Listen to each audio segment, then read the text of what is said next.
नमस्कार दोस्तों, मेरा नाम है विशाल और आप सबका स्वागत है स्टॉक बॉक्स के stock market business and financial updates में। यहाँ पर मैं डिस्कस करने वाला हूँ दुनिया भर में होने वाले सारे ऐसे इवेंट्स जो आपके फाइनेंसेस को इम्पैक्ट करते हैं। आपके पॉकेट्स, आपके इनकम, आपके खर्चे, इन्वेस्टमेंट्स की वैल्यू और इन्वेस्टमेंट अपॉर्चुनिटीज अगर बदल रही हैं, तो उनको भी हम यहाँ पर डिस्कस करेंगे। तो ऐसे वीडियोस अगर आप रोज देखना चाहते हैं तो इस चैनल को भी सब्सक्राइब कर लीजिए और वीडियो को भी लाइक कर दीजिए। शुरुआत करूंगा सबसे पहले आर्टिकल से। एक ओवरव्यू भी ले लेते हैं आज हम लोग। सबसे पहले हम बात करने वाले हैं रुपये के बारे में। पिछले 30 महीने में सबसे बेस्ट डे रुपये के लिए रहा है ये। क्या हुआ है एक बार ये देखेंगे और क्यों हुआ है। ट्रंप ने थ्रेटन किया है कि 50% का टैक्स लगा देंगे यूरोपियन यूनियन पर 1 जून से। अब ये नई धमकी क्यों आई है? एप्पल पे करेगा 25% टैक्स इंपोर्टेड आईफोन्स पे। ये भी फिर ट्रंप से रिलेटेड ही है, तो इनकी 2-3 धमकियां हम डेली कवर करते हैं। Eyes on nuclear mission, NPCI looks to speed up capacity and addition. तो यहाँ पे क्या न्यूक्लियर एनर्जी का जो सेक्टर है स्पेसिफिकली, यहाँ बहुत बढ़िया अपॉर्चुनिटीज बन रही है क्या? एक बार ये जरूर हमें देखना होगा, क्योंकि हमें हमेशा आप देखो कि जब भी कोई इवेंट होता है फाइनली उससे बहुत पहले ही आपको रिसर्च करके इन्वेस्ट करके रखना होता है, ताकि आप उसमें रिटर्न जनरेट कर पाओ। Japan core inflation hits 3.5% in April. 3.5% inflation हो गया जापान का। बहुत बड़ी बात है ये। Crude drop, rise in margins bode well for OMCs. Goldman सैक्स की रिपोर्ट आई है ऑयल मार्केटिंग कंपनीज के लिए। कुछ पॉजिटिव नोट्स पे इन्होंने बात किया है, तो उसे हम डिस्कस करेंगे। बात करते हैं सबसे पहले रुपए की, क्योंकि रुपया हमारी लाइफ को हर तरीके से इम्पैक्ट करता है। अगर रुपया गिरता है तो हमारे वैल्यू, हमारे सेविंग्स की, हर इन्वेस्टमेंट की ऑलरेडी कम हो जाती है, क्योंकि वो सारे रुपए में डिनोमिनेटेड है। तो कहीं ना कहीं ये बहुत जरूरी है कि रुपया एकदम से बहुत ज्यादा ना गिर जाए। अब रुपए ने फ्राइडे को, अब ये देखिए, सिंगल सबसे बड़ा गेन पोस्ट किया, सिंगल डे गेन का, यूएस डॉलर के अगेंस्ट। तो यहाँ पे करीब पिछले 2.5 साल का सबसे बेस्ट डे रहा है कल। यहाँ पे 0.9% रुपया बढ़ा है टू 85.21 पर डॉलर। एंड यहाँ पे सर्च जो आया है, ये क्लोज हुआ है इसकी वजह से एट 86 अगेंस्ट डॉलर। तो थर्सडे जो है ये रहा है the steepest recorded since November 21 2022। Friday का गेन वाइप आउट हो गया था एंड सारे लॉसेस जो थे इंडियन करेंसीज में, वो सारे मतलब मैं कहूँगा पूरी तरीके से वाइप आउट कर दिए थे हमने, क्योंकि लगातार हम एक टाइम पे 90 के टारगेट लेकर के डिस्कशन कर रहे थे इसी साल के शुरुआत में, अगर आप देखोगे स्पेसिफिकली जब ट्रंप आए थे। और आज हम सारा रिकवर कर चुके हैं जो रुपए में ड्रॉप आया था वो। तो काफी वॉलेटाइल पीरियड रहा है ये इंडियन करेंसी के लिए। एंड अपवर्ड मूवमेंट जो है ये क्यों आया है? सबसे पहले तो वीक डॉलर की वजह से। तो कई बार ऐसा होता है कि रुपया मजबूत नहीं हुआ है, डॉलर गिर गया है, ठीक है? तो डॉलर इंडेक्स लेट से ड्रॉप हो रहा है, डॉलर कमजोर हो रहा है, तो अपने आप रुपया उसके अगेंस्ट हमें मजबूत होता हुआ नजर आता है। तो कई बार फैक्टर्स जो है वो रुपये से रिलेटेड नहीं होते, वो इंडिपेंडेंटली डॉलर पे बेस्ड होते हैं। तो ये सिचुएशन हमें देखने को मिली। एंड स्ट्रॉन्ग परफॉर्मेंस रहा है डॉलर डोमेस्टिक इक्विटी मार्केट में। सेंसेक्स ने भी 1% गेन किया, close to 1%। And dollar index की बात करें, डॉलर इंडेक्स DXY बोलते हैं इसे। ये मेजर करता है कि ग्रीन बैक मतलब कि dollar basket of 6 major currencies के अगेंस्ट कैसा परफॉर्म कर रहा है, और यहाँ पे ये भी नीचे गिरता हुआ नजर आया 0.5%।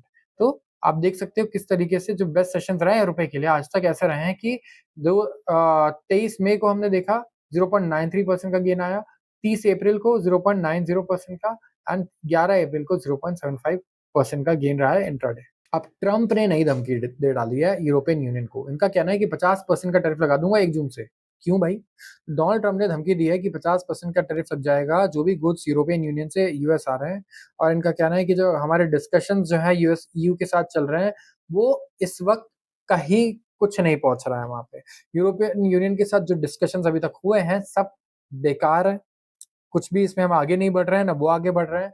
एंड यूरोपियन यूनियन जो फॉर्म हुआ था, प्राइमरी पर्पस उनका था कि वो एडवांटेज ले यूनाइटेड स्टेट्स के साथ ऑन ट्रेड, और बहुत डिफिकल्ट है उनके साथ हमें हमारा अभी कुछ भी डील करना। ये इन्होंने पोस्ट किया है ट्रुथ सोशल पे, जो इनका खुद का एक सोशल मीडिया उनकी कंपनी है। तो इन्होंने क्रिटिसाइज किया जो भी इन्होंने ट्रेड ब्लॉक की बातें करी हैं, जैसे पावरफुल ट्रेड बैरियर्स के बारे में डिस्कस किया जो यूरोपियन यूनियन लगाता है अमेरिकन कॉर्पोरेशंस पर। और ट्रेजरी सेक्रेटरी है यूएस के, स्कॉट बेसेंट, उनका भी ये कहना है कि ट्रंप बिलीव नहीं करते कि यूरोपियन यूनियन का जो ट्रेड ऑफर है वो सफिशिएंट क्वालिटी का है कि उन्हें कोई टैरिफ कट दिया जाए या कुछ बेनिफिट दिया जाए। उनका ये मानना है कि ये बिल्कुल भी अच्छे प्रपोजल्स या अट्रैक्टिव प्रपोजल्स नहीं लेकर आ रहे हैं यूरोपियन यूनियन। किसके लिए? यूएस के लिए। तो जर्मन के जो फॉरेन मिनिस्टर है जोहान वाडफुल, इन्होंने फ्राइडे को कहा कि ट्रम्प का जो थ्रेट है कि ये टैरिफ रेज़ कर देंगे यूरोपियन यूनियन पर, उससे किसी की हेल्प नहीं होने वाली, किसी को मदद नहीं मिलने वाला है इससे। एंड बर्लिन यहाँ पे कंटिन्यू करेगा to support EU, European Union को सपोर्ट करेगा। बर्लिन मतलब जर्मनी, कि नेगोशिएट करे वॉशिंगटन के साथ, यूरोपियन यूनियन डिस्कशंस करे और एक ट्रेड डील साइन करे। तो इनका ये भी कहना है, देखिए इंडिया यहाँ पे कहा था, इन्होंने होप किया है कि ईयू जो है ये फ्री ट्रेड डील कर लेगा किसके साथ, with India by the end of this year. तो इंडिया के साथ भी ट्रेड डील होने वाला है यूरोपियन यूनियन का। तो इसलिए मैं कह रहा हूँ इंडिया के लिए 2025 सबसे बड़े सालों में से एक रहने वाला है। अब सबसे पहले तो देखिए यूएस पाक सॉरी इंडिया और पाकिस्तान कॉन्फ्लिक्ट भी हो गया है यहाँ पे, तो डिफेंस इंडस्ट्री में वापस से एक बूम आया है। इसके अलावा आप देखो कि यूरोप के साथ हम लोग यूरोपियन यूनियन के साथ एक फ्री ट्रेड डील साइन करने की बात कर रहे हैं, फ्री ट्रेड एग्रीमेंट, और यूएस के साथ भी हम लोग एक बायलैटरल ट्रेड एग्रीमेंट साइन करने की बात कर रहे हैं। तो इंडियन इकोनॉमी के लिए ये साल तो बहुत ही बड़ा रहने वाला है। एंड जो नया फ्रेमवर्क है, यहाँ पे प्रपोजल की बात हो रही है कि यूएस इंटरेस्ट को ये हमेशा यूएस इंटरेस्ट पे फोकस करेंगे, चाहे वो इंटरनेशनल लेबर राइट्स हो, चाहे वो एनवायरमेंटल स्टैंडर्ड्स हो या फिर इकोनॉमिक सिक्योरिटी हो। एंड ग्रेजुअली ये टैरिफ रिड्यूस करेंगे to zero on the both sides for non sensitive agriculture products. तो जस्ट लाइक यूरोपियन यूनियन, बहुत बहुत डिफिकल्ट है कि जर्मनी कुछ डील खुद से कर ले यूरोपियन यूनियन को बाईपास करके डायरेक्टली यूएस के साथ। और यहाँ पे ट्रेड ब्लॉक जो है यूरोपियन यूनियन, इन्होंने प्लान्स बनाया है कि 95 बिलियन यूरोस के जो यूएस एक्सपोर्ट्स हैं इस पर टैरिफ लगाएंगे। एंड एडिशनल टैरिफ होंगे in response to Trump's reciprocal levies in and 25% tariffs on cars and some parts. तो यूरोपियन यूनियन ऐसा नहीं है कि सिर्फ एक्सपोर्ट करता है यूएस को, इंपोर्ट भी करता है काफी सारी चीजें। यूरोपियन यूनियन बहुत बड़ा कस्टमर है यूएस का। तो यूएस यहाँ पे वन साइडेड नेगोशिएशंस अगर चाहता है या एग्रीमेंट्स चाहता है ना, तो बड़ा मुश्किल होगा निकाल पाना ऐसा कुछ यूरोपियन यूनियन के साथ। तो वी हैव टू सी कि कुछ ऐसा कर पाते हैं या नहीं कर पाते। और इसके वजह से आप देखो यूएस के शेयर बाजार में काफी टर्मियल है। जैसे यूरोप का शेयर बाजार आप देखोगे तो पूरा नेगेटिव नजर आ रहा है हमें, और वैसे ही अगर आप देखोगे यूएस का, तो आप ये देखो ये भी पूरी तरीके से नेगेटिव है। तो कहीं ना कहीं इनके बीच जो अनबन हो रहा है, इससे इनके मार्केट्स पे फर्क पड़ रहा है। लेकिन इंडियन मार्केट्स की बात करूं तो आप देख सकते हो हमारा तो सेंसेक्स ऑलरेडी कितना अराउंड 800 पॉइंट 769 पॉइंट्स ऊपर क्लोज हुआ है, 0.95%। तो इंडिया के लिए हो सकता है यहाँ पे कुछ पॉजिटिव अपॉर्चुनिटीज ही हो। अब एप्पल की बात करते हैं, कहा है कि 25% का टैरिफ लगा देंगे एप्पल पे अगर आपने आईफोन इंडिया में बनाया और यूएस में इंपोर्ट किए कहीं से भी। तो फ्रेश साल्वो स्टार्ट हुआ है एप्पल के बीच में and US president Donald Trump के बीच में फ्राइडे को। एंड इनका कहना है कि 25% का टैरिफ एप्पल पे लगना चाहिए अगर आईफोन्स मैन्युफैक्चर हो रहे हैं इंडिया में या तो कहीं और, अगर वो यूएस में मैन्युफैक्चर नहीं हो रहा है तो। अब देखिए इंटरेस्टिंग क्या है, यहाँ पे इंडिया की ऑलरेडी बातचीत चल रही है, टॉक्स चल रही है यूएस के साथ for bilateral trade agreement during 90-डे पॉज इन रेसिप्रोकल टैक्स। तो इंडिया और यूएस ऑलरेडी ये डिस्कस कर रहे हैं कि किस तरीके से हमें टैक्सेशन करना है। अब इसके अलावा ट्रंप अलग से धमकी दे रहे हैं उन्हें जाके कि 25% का टैरिफ आप पे लगा देंगे। तो क्या ये चीज इंडिया से डिस्कस हुई है कि आपके यहाँ से आने वाले जितने भी प्रोडक्ट्स हैं उससे 25% का टैक्स लग जाएगा, चाहे वो आईफोन है एंड्रॉइड है। मतलब इसी को तो हम रिमूव करने की बात कर रहे हैं। तो ये फिर नए बैरियर्स कैसे लगा सकते हैं, ये खुद को ही कॉन्ट्राडिक्ट कर रहे हैं यहाँ पे अगर आप ऐसे स्टेटमेंट्स देखोगे। एंड ये चाहते हैं कि यूएस में आईफोन्स अगर मैन्युफैक्चर हो, तो अगर कई एक्सपर्ट्स का ये कहना है कि अगर आप आईफोन पे 25% का टैक्स भी लगा दोगे, $1000 का आईफोन अगर $1250 का भी हो गया तब भी कोई दिक्कत नहीं है, क्योंकि अगर आप उसे यूएस में बनाते हो तो वो आपको $3000 का बेचना होगा। तो ये काफी नेक्स्ट टू इम्पॉसिबल साउंड करता है कि इसे आप $3000 या 2000 $2500 में बेचो, रादर देन दैट आप इसे 1250 या $1500 में भी बेच सकते हो।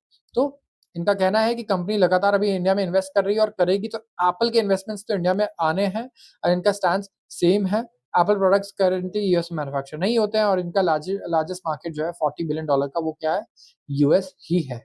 Eyes on nuclear mission NPCI looks to speed up capacity addition. अब देखिए इन्वेस्टमेंट के पॉइंट ऑफ व्यू से और मैं बोलूंगा इंडिपेंडेंस के पॉइंट ऑफ व्यू से भी बहुत इंपॉर्टेंट है। सबसे पहले तो nuclear power corporation of India ये अप्रूवल लेने की बात कर रहा है करीब 10 प्रेशराइज्ड हैवी वाटर रिएक्टर्स की 700 मेगावाट जिससे बिजली प्रोड्यूस हो सकती है, और ये इस टाइम पे बिल्ट इन फ्लीट मोड लाने की बात कर रहा है। तो आप ये देखो कि इंडिया का अब जो अगला फोकस है वो आया है न्यूक्लियर एनर्जी पे। और अभी भी बहुत सारी कंपनीज नहीं है जो डायरेक्टली न्यूक्लियर एनर्जी में काम कर रही है, लेकिन बहुत सारी ऐसी कंपनीज है जो इनको, मैं कहूंगा, लेट्स से इक्विपमेंट्स प्रोवाइड करेगी, इनको चीजें सप्लाई करेंगी। तो ये बहुत अच्छी अपॉर्चुनिटी है कि एक बार हम वहां भी आइडेंटिफाई करने की कोशिश करें। तो मैं कोई इन्वेस्टमेंट एडवाइस नहीं दे रहा हूँ, आप अपने इन्वेस्टमेंट एडवाइजर को कंसल्ट कर सकते हैं एडवाइस के लिए। लेकिन बहुत बढ़िया अपॉर्च्युनिटीज़ बन सकती है किसी भी ऐसे सेक्टर में, जहाँ पर गवर्नमेंट फ़ोकस कर रही है कि मुझे ये एक्सपैंड करना है या फिर मुझे कैपेसिटी 10 मेगावाट से 1000 मेगावाट करना है अगर कहीं पे, तो ऑफ़ कोर्स उस प्रोसेस में बहुत सारा इकोनॉमिक एक्टिविटी क्रिएट होने वाला है। काफ़ी $10 से किसी का रेवेन्यू भी $1000 होगा, राइट? 1,000 गुना होगा। तो ये हमें आइडेंटिफ़ाई इस तरीके से हम कर सकते हैं कि कहाँ-कहाँ पर ये अपॉर्च्युनिटीज़ है, कौन-सी कंपनीज़ हैं जिनके प्रमोटर्स उस लायक हैं कि वो उस अपॉर्च्युनिटी को कैपिटलाइज़ कर पाएँगे, इतना उनका विज़न है। कहीं ऐसा तो नहीं है कि हाँ, तुरंत पैसा कमाया, चले गए, इस टाइप का तो नहीं है या फिर कंपनी का एक्सपीरियंस है, ऐसे लोग हैं जो इस लेवल के काम तक लेके जा सकते हैं उस कंपनी को, ये सारी चीज़ें बहुत इम्पोर्टेंट रहती है ऐसे में। तो एनपीसीएल अगर आप देख रहे हो, तो 50 gigawatt 50 gigawatt nuclear power plant capacity plan कर रहा है 2047 तक, 22 गीगावाट ये चाह रहा है कितना 2032 तक एंड ऑलरेडी डेवलप कर रहा है 10 रिएक्टर फ्लीट मोड में। तो कहीं न कहीं ये काफ़ी तेज़ी से ये पूरा मैं कहूँगा मॉडल आगे बढ़ रहा है। तो एनपीसीआईएल ने अर्लियर कहा था कि ये एम कर रहे हैं कि अचीव करें half of India's nuclear energy capacity goal of 800 gigawatt by 2047। 2047 तक 100 गीगावाट जो एनर्जी हम प्रोड्यूस करेंगे इलेक्ट्रिसिटी, वो हम चाहते हैं कि न्यूक्लियर कैपेसिटी से हो। एंड यहाँ पे अगर आप देखोगे तो ये इस टाइम पे ढूँढ रहे हैं कमीशनिंग के लिए मल्टीपल रिएक्टर्स इंक्लूडिंग पीएचडब्ल्यूआर्स एंड एनडब्ल्यूआर्स ताकि ये बूस्ट कर पाएँ अपने इंस्टॉल्ड कैपेसिटी को। तो हमारे लिए क्या इम्पोर्टेंट है कि न्यूक्लियर एनर्जी ग्रो करने वाला है काफ़ी तेज़ी से क्योंकि गवर्नमेंट के खुद के टारगेट्स हैं कि वो एक लेवल अचीव करे न्यूक्लियर एनर्जी के केसेस में एंड इससे हमारे लिए बहुत बड़ी अपॉर्च्युनिटी क्रिएट हो सकती है एज़ एन इन्वेस्टर अगर हम कंपनीज़ को आइडेंटिफाई कर पाते हैं तो। जापान का कोर इन्फ्लेशन 3.5% पहुँच चुका है। अरे भाई ये तो बड़ा नॉर्मल है, हर जगह 10-10% भी है इन्फ्लेशन। लेकिन देखिए ये जापान के लिए बहुत एक्स्ट्राऑर्डिनरी है। इनका इन्फ्लेशन पहुँचा है 3.5% क्योंकि यहाँ चावल के दाम देखिए डबल से भी ज़्यादा हो गए हैं ईयर ऑन ईयर बेसिस पे। जापान में राइस मतलब चावल के दाम अगर आप देखोगे तो 1 साल में डबल से ज़्यादा बढ़ चुका है, 100% ज़्यादा हो चुका है, बढ़ चुका है and consumer price index CPI 3.5% यहाँ पे हो गया है। तो एक्सक्लूडिंग अगर आप एनर्जी की बात करो, एनर्जी को हटा दो, तो प्राइस बढ़े हैं कितना 3% compare to 2.9% in March according to internal affairs ministry. Overall जो इन्फ्लेशन है वो अनएडजस्टेड 3.6% पे है और underlying inflation bank of Japan के टारगेट से ऊपर ही है, 2% का इनका टारगेट रहता है, 3 साल से वही टारगेट है और लगातार उसके ऊपर आ रहा है। अनसर्टेनिटी कहाँ-कहाँ से आ रही है? जापान में सबसे पहले तो डोनाल्ड ट्रम्प इस टाइम पे मैं कहूँगा सेंटर है अनसर्टेनिटी के, वो आई ऑफ द साइक्लोन है ऐसे केसेस में जहाँ पे अनसर्टेनिटी की अगर मैं बात करूँ और इन्होंने वार्न किया कि जो टैरिफ्स हैं वो ग्लोबल इकोनॉमिक अनसर्टेनिटी फ्यूल कर रहा है और इसकी वजह से इकोनॉमिक ग्रोथ भी रिवाइज करके कम करनी पड़ रही है। जापान की इकोनॉमिक ग्रोथ कम हो गई है, इन्फ्लेशन बढ़ रहा है और इनको अभी समस्या का कोई भी समाधान नहीं मिल रहा है। अगले आर्टिकल की बात करूंगा crude drop rise in margins bode well for OMCs Goldman सैक्स brokerage Goldman सैक्स काफ़ी फेमस है, काफ़ी लोगों की ड्रीम जॉब भी होती है ऐसी कंपनीज में काम करने की। काफ़ी बड़े-बड़े गोल्स होते हैं लोगों के कि वो अच्छे पोज़ीशंस पे काम करें, अच्छे एक्सपीरियंस लें। तो काफ़ी रेप्यूटेड फर्म है ये और इन्होंने कहा है कि इंडियन ऑयल मार्केटिंग कंपनीज़ ओएमसीज़ बहुत ही स्वीट स्पॉट में है। अब इनको देख कर के पैसे मत लगा देना आँख बंद करके ये बहुत बार गलत हो चुके हैं, ठीक है? बहुत ही ज़्यादा बार।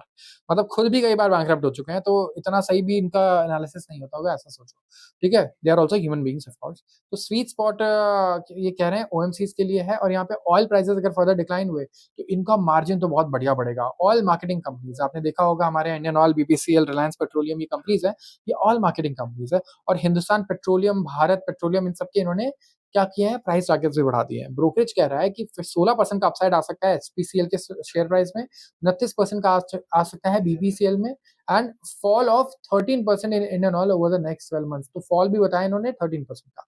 इनका कहना है कि जो मैक्रो सेटअप है वो इंप्रूव हो रहा है, मतलब ओवरऑल इंडस्ट्री का आउटलुक ही बढ़िया हो रहा है एंड जैसे 2015 से 17 में था जहाँ पे रिफाइनर्स और ओएमसीज काफी पैसा कमा रहे थे क्योंकि क्रूड ऑयल डायनामिक्स बहुत बढ़िया हो गए थे उनके लिए, मतलब सप्लाई बढ़िया है, दाम लगातार गिर रहे हैं तो इनके मार्जिन लगातार बढ़ रहे थे। तो क्रूड ऑयल के दाम अगर घट रहे हैं तो किसका फायदा हो रहा है? सबसे पहले तो ऑयल मार्केटिंग कंपनीज का, ठीक है? OMCs, Indian oil, HPCL, BPCL जो है इनका फायदा होता है। रिलायंस भी अगर रिलायंस भी करता है तो उनका भी फायदा हो जाता है यहाँ पे। साथ ही साथ बाकी इंडस्ट्रीज जो क्रूड ऑयल को यूज करती है एज रॉ मटेरियल उनका बेनिफिट होता है।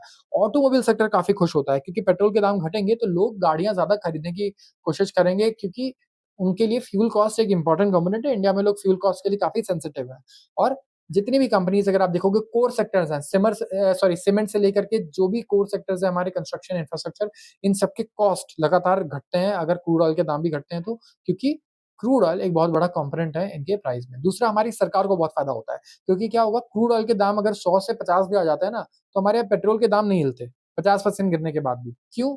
क्योंकि वो सारा पैसा जाता है गवर्नमेंट के किटी में, गवर्नमेंट के चेस्ट में। तो यहाँ पे गवर्नमेंट का जो फिस्कल डेफिसिट का प्रॉब्लम है और ओवरऑल बजट डेफिसिट का प्रॉब्लम है, वो काफ़ी हद तक सॉल्व हो सकता है अगर इसी तरीके से गवर्नमेंट इतना बढ़िया टैक्स कमाएगी कि क्योंकि क्रूड ऑयल जितना नीचे जाएगा, हमारे लिए वो नहीं गिरेगा, गवर्नमेंट के लिए और रिफाइनर्स के लिए गिरेगा, तो उनके बैंक में और ज़्यादा पैसा आएगा और हमारा जो ओवरऑल फिस्कल कंसोलिडेशन है बेटर होगा, फिस्कल डेफिसिट का डेटा काफ़ी बेटर आएगा। तो इंडिया को एज़ अ गवर्नमेंट काफ़ी फ़ायदा है, इंडिया के लोगों को फ़ायदा होगा, इन्वेस्टमेंट्स में फ़ायदा होगा, आपकी इन्वेस्टेड कंपनीज़ के मार्जिन्स बढ़ेंगे, रेवेन्यू भी बढ़ेगा कुछ के केस में तो।